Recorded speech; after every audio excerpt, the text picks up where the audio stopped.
যায়। এই জন্য যাদের ইমানের মধ্যে দুর্বল রয়েছে তারা তাদেরকে নিয়ে সাপোর্ট করে, তাদের ইমানের মধ্যে ভেজাল থাকার কারণে। দেখেন হাদিসের মধ্যে আছে আল মুসলিম আখল মুসলিম, মুসলমান কি ভাই। এখানে কি বলেছে হিন্দু মুসলমান ভাই কি বলেছে না?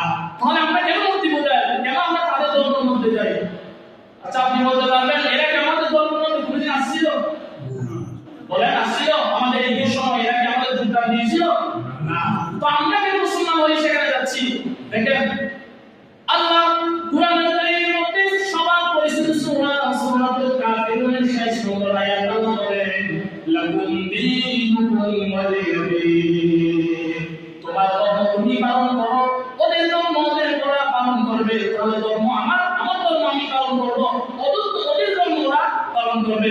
এবং আমাদের মধ্যে এক শ্রেণীর সুশীল, এক শ্রেণীর মানুষ এরা বলে ধর্ম যার যার উৎসব সবার, ধর্ম যার যার উৎসব সবার বলে না, বুঝিনা বলে ধর্ম যার যার উৎসব সবার কেন হয়? এখন আমি বলি বিয়ে যার যার সবার, আপনি কি মেনে নিতে পারবেন? পারবেন কিনা বলেন, আওয়াজ দিয়ে বলেন পারবে? তাহলে ধর্ম যার যার উৎসব তার তার, ঠিক কিনা বলেন? আপনি যেহেতু বিবাহ যার যার বউ সবার, এটা যেহেতু আপনি মানতে পারবেন না, ঠিক তদুরূপে আপনার এটাও মানতে হবে ইসলামের মধ্যে ইসলাম এটা কোনো আবেগের জিনিস নয়, এটা বোঝাবুঝির জিনিস, ঠিক কিনা বলেন?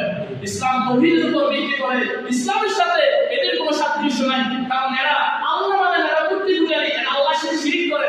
দুনিয়ার মধ্যে সবচাইতে শিরিক হচ্ছে, জালেম জুলুম হচ্ছে আল্লাহর সাথে। ইন্না শিরকা লাযুলমুন আযীম। দুনিয়ার মধ্যে সবচাইতে জুলুম হচ্ছে আল্লাহর সাথে শিরিক করা।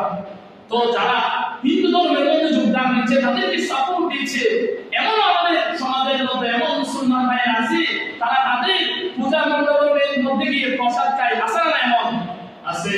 তাহলে ধর্ম যার যার, উৎসব কি তার তার। এটাতে আমরা সবাই একমত আছি? সবাই বলেন এটাতে আমরা সবাই একমত আছি?